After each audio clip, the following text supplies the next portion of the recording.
Hi everyone, Anthony Fantano here. Internet's busy.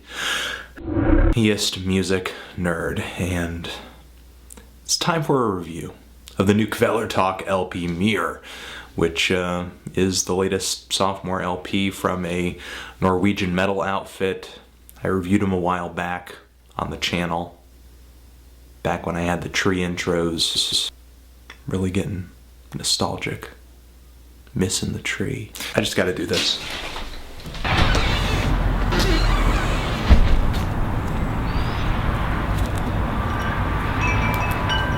Kvelertak! Meir! That might just be the way we do things from now on. Again, this band's full-length debut LP came out in 2010, and at the time it turned a lot of heads in the metal world, thanks to some pretty hefty endorsements from artists like Dave Grohl, some fantastic production from Converge's Kurt Ballou, some beautiful cover art from John Baisley of Baroness, and of course touring with Torch and Converge helped along with some of their popularity in the States too. But more than anything, what grabbed attention for Kvelertak was their sound. A combination of vocals that felt inspired by black metal as well as punk music, the tremolo-picked leads and the minor chords strummed quickly as well as blast beats totally came from the world of black metal. And on top of that, a ton of melody coming from the worlds of heavy metal as well as rock and roll. Not only was this LP awesome, it had a lot of detail and a lot of replay value, but the enjoyment of it is so damn instantaneous.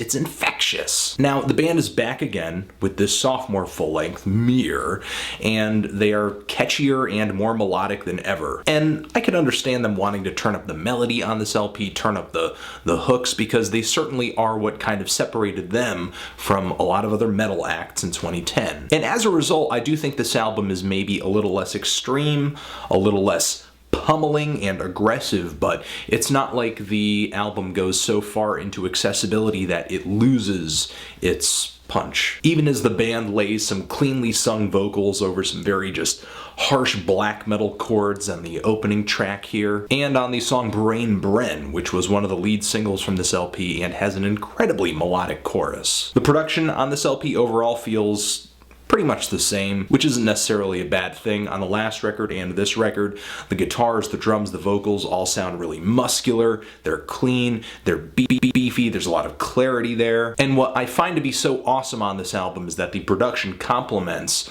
all of the influences, all of the ingredients on this LP so well. Of course, the band is working with Kurt Ballou again, and he, with the group, makes sure that the black metal parts are fast and pummeling, that the guitar chords being strummed really fast are sharp. They make sure that the rock and roll and heavy metal riffs have a nice groove to them, and that the rich and melodic solos and leads just shine out past the rest of the distortion and the overpowering drums. Nothing really gets lost in translation as the band speeds up to play something more in a hardcore punk vein, and the acoustic guitar, which the group uses a lot more on this album, feels really warm and sticks out nicely. So Kvelertak on this new LP, their style, their recording pretty much stays intact. It's still really good. But in terms of songwriting and performance, I would say the band delivers once again impressively. Though some people can definitely say that this LP feels like a sequel to the debut, there are some clear moments of ambition on this LP. Not only does it have a really big introduction, a clearer and more interesting flow to the tracks, some really long songs as well, one that's almost 9 minutes. The opening track on this LP starts off with sort of an ominous drone that builds up. The guitars are just rising and rising and rising, and the band eventually breaks into this black metal shtick. And there are all these really righteous melodies attached to these black metal chords. It feels so just uplifting in a way. The second track on this LP too places more major chord melodies against black metal chords and drums. Of course, there are plenty of rock and roll riffs throughout this track. In the very end of the song, there's this awesome guitar flourish ending the track out that feels like I'm listening to the finish of some kind of southern fried rock and roll tune, something like Creedence Clearwater Revival inspired in a way. It's moments like this that make me feel like, yeah, the band really works with a combination of different things, but they somehow do them all justice and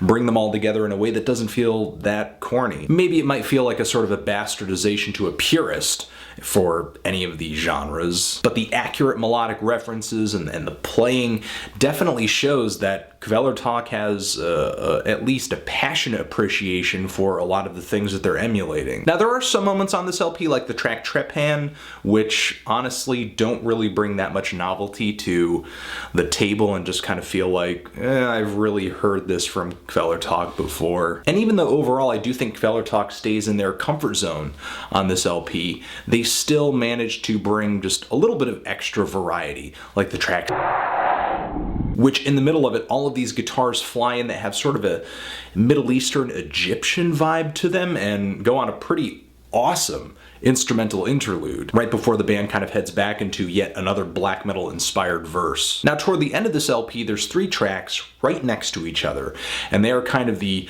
lengthy trifecta on this album. All of the long songs just bunched together, and they range from this 6 to almost 9-minute range. And these tracks on the album might actually be my favorite. I'm not going to spoil every single detail in all of these songs, but it's here that I really feel like Kvelertak proves that they're not just a one-trick pony in terms of writing a short song that just kind of hits you and runs and throws a few catchy hooks at you. Because a lot of these songs just build up epically with black metal inspired interludes, noisy solos, quieter parts, loud climaxes, and all of these tracks, especially the longest of the 3, just stay engaging throughout. The closing track on this LP is titled after the band. It's a bit of an anthem and maybe the catchiest on the entire LP. It really sort of brings all of the elements to the table that define Kvelertak as a musical act. It sort of has this edginess of hardcore punk and black metal, but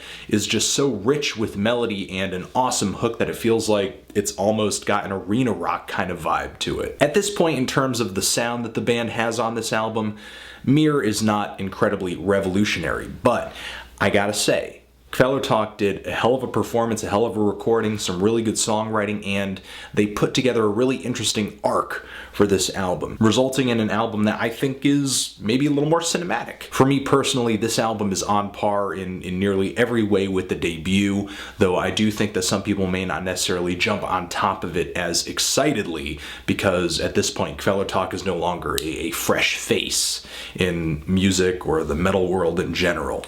I'm feeling a decent to strong 8 on this thing. If you've given it a listen, what did you think of it? Did you love it? Did you hate it? Why? What do you think I should review next? And yeah, that's it. Kvelertak, Meir, forever.